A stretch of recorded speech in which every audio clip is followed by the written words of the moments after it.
Florida. Thank you all for coming. We're really happy to be here. I want to recognize a lot of the folks that we have with us here today. We do have our Secretary for the Florida Department of Environmental Protection, Sean Hamilton, is here. We have Wes Brooks, who's the Chief Resilience Officer for Florida. Everglades Foundation CEO Eric Eichenberg. Captain Daniel Andrews, Captains for Clean Water, Executive Director, is with us. Captain Chris Whitman, also one of the co-founders for Captains for Clean Water. From South Florida Water Management District, we have our local guy, Chauncey Goss, is here. I think I saw Charlotte Roman is here from South Florida Water Management. We have Hallie Goldstein, Audubon, Florida. We have Sheriff Carmine Marcino from Lake County. We have the mayors from Sanibel and Fort Myers Beach. Holly Smith and Ray Murphy are here with us. We have the next president of the Florida Senate. Where is she? Is she here? Kathleen Pasadomo? Yes or no? Okay, she did not make it. Ray Rodriguez, is he here? Ray Rodriguez is here. We have Representatives Gia Lombardo and Spencer Roach are here.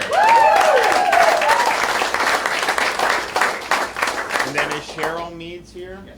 Oh, good, good. Thank you for coming. So we appreciate it. We're here. Last week I signed the budget for the next fiscal year, which starts July 1st. And so we did a lot of great things in there. Last week we were able to highlight some of the things we did to make sure that we have a record surplus, which we do in the state of Florida. We vetoed out of $100 and some billion, we vetoed $3.1 billion, and no governor had ever vetoed $1 billion before I became governor.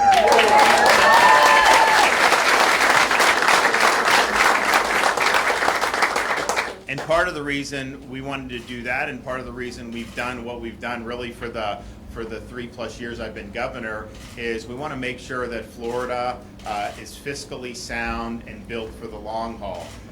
We're addressing huge issues in our state with the budget, and today we're going to talk about what we've been doing to not only honor our promises with respect to conservation, water resources, and environmental stewardship. We've actually exceeded those very lofty goals and lofty promises. And usually in politics, people overpromise and underdeliver. We actually promised very high, but even over-delivered on that, and so we're happy with that.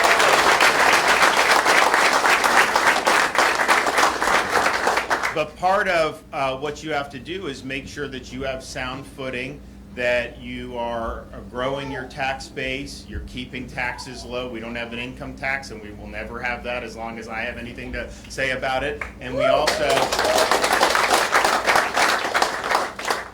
also have adequate reserves that as things happen in the future, some foreseen, some unforeseen, we have the ability to respond without interrupting a lot of the things that we're doing that's significant. Environment, education, infrastructure, all public safety, all we've done for these guys over the past few years. And I think you have to just look.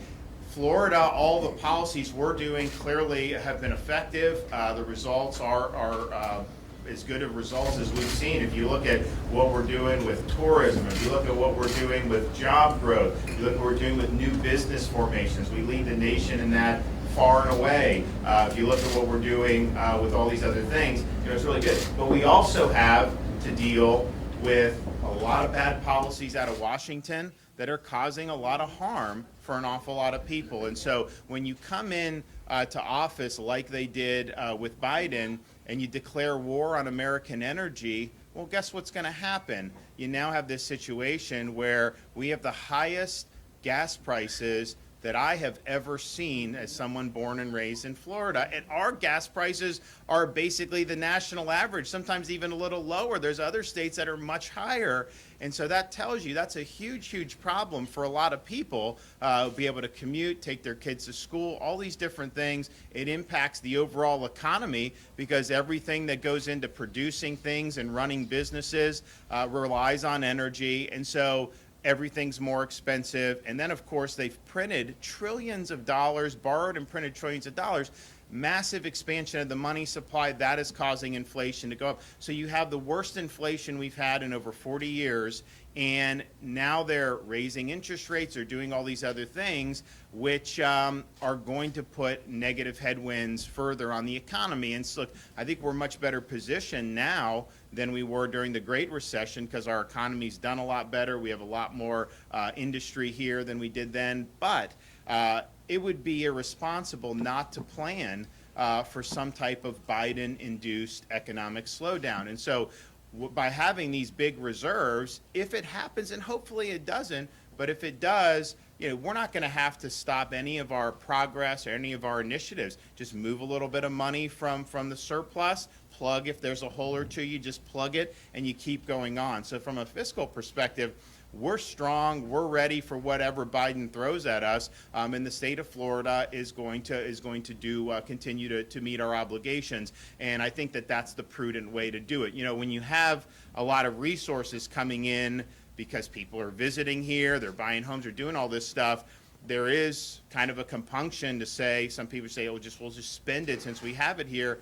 No, I think we need to be responsible. And so that was why we made sure that we did that, talking billions and billions and billions of dollars sitting in reserves.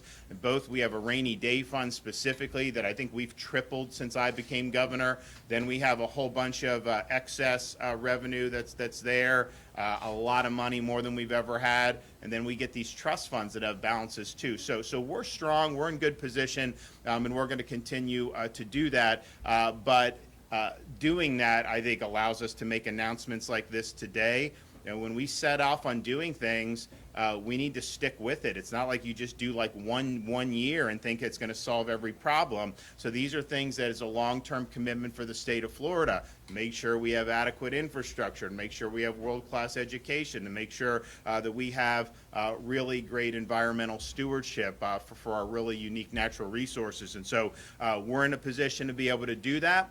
When I got elected governor, I had said we were going to make this a priority. A lot of folks wanted to see more action taken, so we put out a very ambitious agenda and executive order as soon as I took office, and we did a lot of things. I mean, we have done policy like the Clean Waterways Act, and there was a whole bunch of stuff involving in it, but one of the things we called for was more financial support for our water resources, water quality efforts, and restoration of the Everglades. And also doing things like making sure that we can combat blue-green algae, red tide. No one was really doing much of anything about that. We have had massive amounts of investment. And, we are actually, with some of these scientific allies of ours that have gotten research funding, there's a whole host of things that are being developed right now to be able to mitigate some of these things. The red tides happen naturally, but how do you mitigate rather than exacerbate? And they've got a lot of great possibilities here. You got to make sure it works with the overall environment. It's not causing other problems. But we've been very, very strong on all of that. The overall commitment for water resources in Everglades for our 4 years was $2.5 billion, which represented a $1 billion increase over the previous 4 years prior to me becoming governor. And so I remember when we announced it, a lot of people were very happy. A lot of people also weren't sure if that was achievable.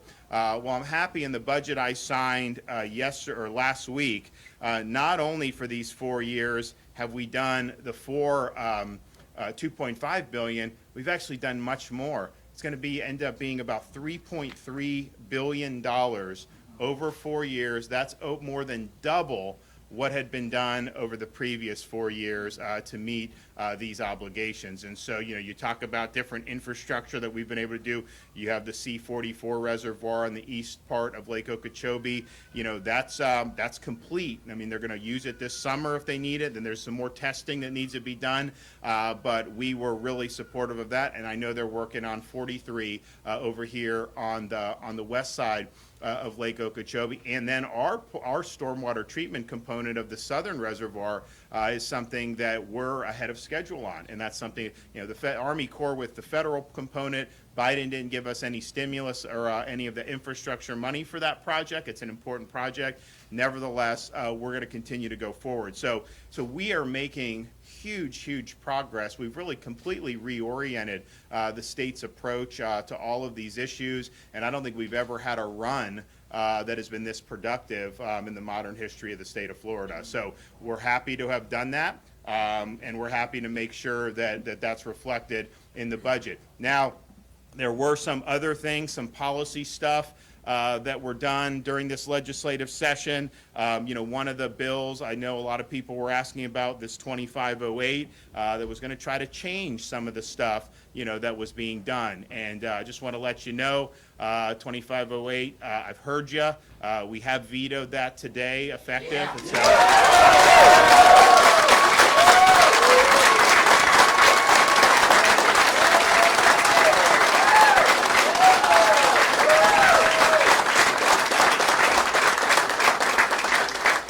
So that will, we want to continue going on the path that we set out in January of 2019, and we don't want anything to derail us from that. And I think that this is there was a lot of people that put a lot of good input in, very passionate folks. So we hear you, and we're going to continue on the course that we started a little over 3 years ago. So this year's budget alone that I signed, Freedom First budget last week, has $1.2 billion for Everglades and water resources investments. And so that is far and away the best that we've ever done. That's really what's bringing us to the 3.3. We were definitely going to get to 2.5 million. That was for sure. We knew that was going to happen. But to do that was a really big deal. And so I think the folks in the legislature deserve a lot of credit for stepping up to the plate. We actually had $500 million just for our Everglades projects, which broke the record that we had set previously. And so the 4 highest years of fundings for Everglades projects in the history of the state of Florida are the 4 years that I have been in office.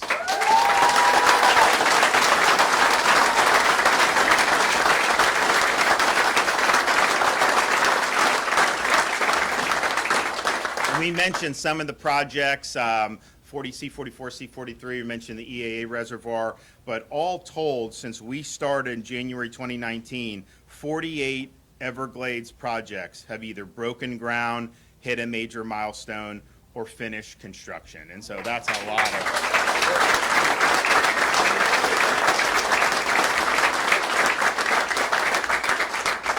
The Freedom First budget also, as enacted, will have $558 million for targeted water quality improvements statewide.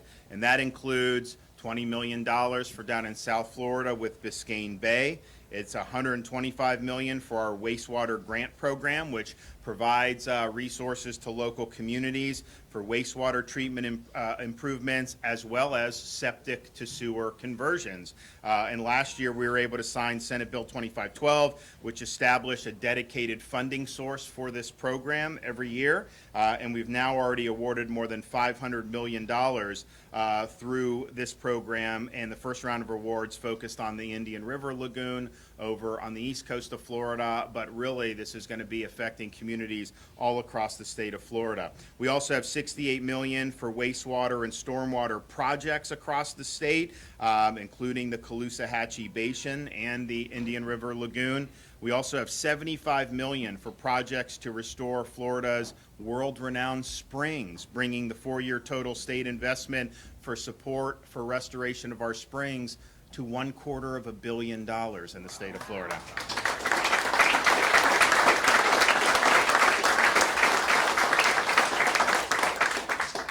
And $50 million for alternative water supply projects, and then $15 million, which is $5 million more than current year, and really none of this was being done at all prior to me becoming governor, to innovative technologies to fight red tide and blue-green algae, and an additional $5 million in new funding support to help local governments with any type of cleanup efforts. I mean, if you have one of these blooms, a lot of times the fish unfortunately get killed.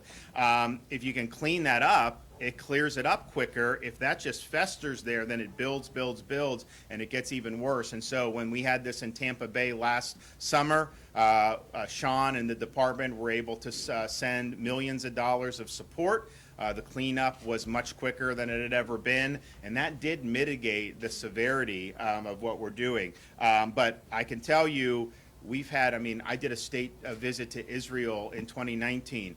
There's companies there we met that are doing stuff in Lake Okeechobee against blue-green algae. And so, obviously our view is with the Army Corps, and they've actually done a good job since I've been governor. I worked with President Trump on it. Try to mitigate these discharges. Don't just say we're going to let the lake go as high as ever and then just start spewing it into the estuaries. And so you have to have a balance. Let that lake be a little lower going into the wet season so that as it rains, the lake will rise. You won't have to do discharges. And I think the last 3 years, we've probably had the lowest number of discharges that we've had. And so that's a good, the management's important. The infrastructure will be complete relatively soon, and that's going to be really, really critical. But at the same time, if you ever have this, you want to be able to have some way to bring some technology to bear to mitigate because it's something that affects a lot of people, particularly in these communities. And so we're putting investments towards that, and we think that we have gotten some good results, but we think we're actually going to get much better results as the time goes on forward. And I mentioned how they're doing research, and we've been able to partner with different groups. We have Moat Marine Laboratories, which is a little bit north of here. And they've got all kinds of stuff going, testing all kinds of stuff, and they feel very confident that they will have viable solutions to mitigate red tide, and that'll be something that's very important. I remember coming here before I was governor in 2018, some of these communities, and you got hit, it hurt the tourism, it hurt the restaurants, it hurt the overall economy. And then the way the media portrays it, if you have one red tide bloom in one beach somewhere, they will act like this is in every part of Florida, and they'll try to scare people away because that's just what they do. They're not honest. And so we just want to make, well, it's true. It's true. And so, what we have, so to be able to invest in these technologies and the research, they've been documenting the red tide since the 1800s in the Gulf Coast. And so it's not like that is new, but I think our commitment to try to protect our communities is really, really good. We also have $500 million for a new program that I started with the legislature called Resilient Florida. It helps to fortify our communities and infrastructure so that when we have these major weather events, we're able to mitigate the damage that does occur. The fact of the matter is we're sea level state by and large. We are obviously always in the eye of these storms over the hurricane season. We'll see what ends up happening this year. People say it's going to be more active. I think they say that most of the time. Sometimes it happens, sometimes it doesn't. But we're prepared. You got to be prepared either way. And also just understanding, these storms, not even that affect the state of Florida. You have storms that hit Texas, Louisiana with the energy production. Some of that goes offline. $5 a gallon of gas is going to go up even more than that, and so that's a big hazard that this country may have to deal with this summer during hurricane season. But bottom line is these improvements are historic investments, and a lot of times when we're putting in the money, the local communities they're matching what we're doing. So if we do $500 million, that's really $1 billion that's going in to improve our infrastructure and make our communities more resilient.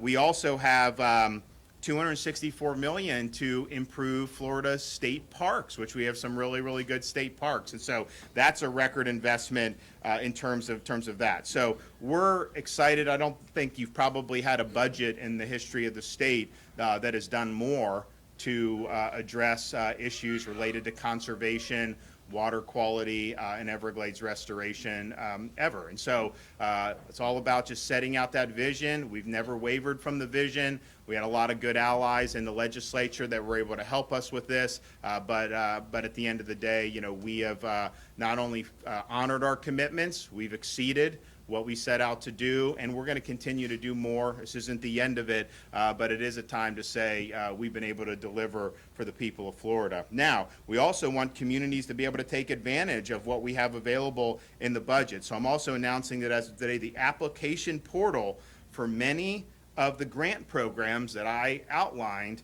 are open today at protectingfloridatogether.gov/grants. So that's protectingfloridatogether.gov/grants. And you can go make the applications. You know, the good thing about this, about these programs like Resilient Florida, it's objective criteria where they're looking to see what the impact would be. If you score high, you got a great chance to get it. It's not like we're only giving it to certain communities based on other considerations. And so I think it's done well. And the portals are open to apply for the wastewater grants, innovative tech, water quality improvement grants for Biscayne Bay and Spring Coast watersheds. And portals to apply for additional projects, including Resilient Florida, will be open soon.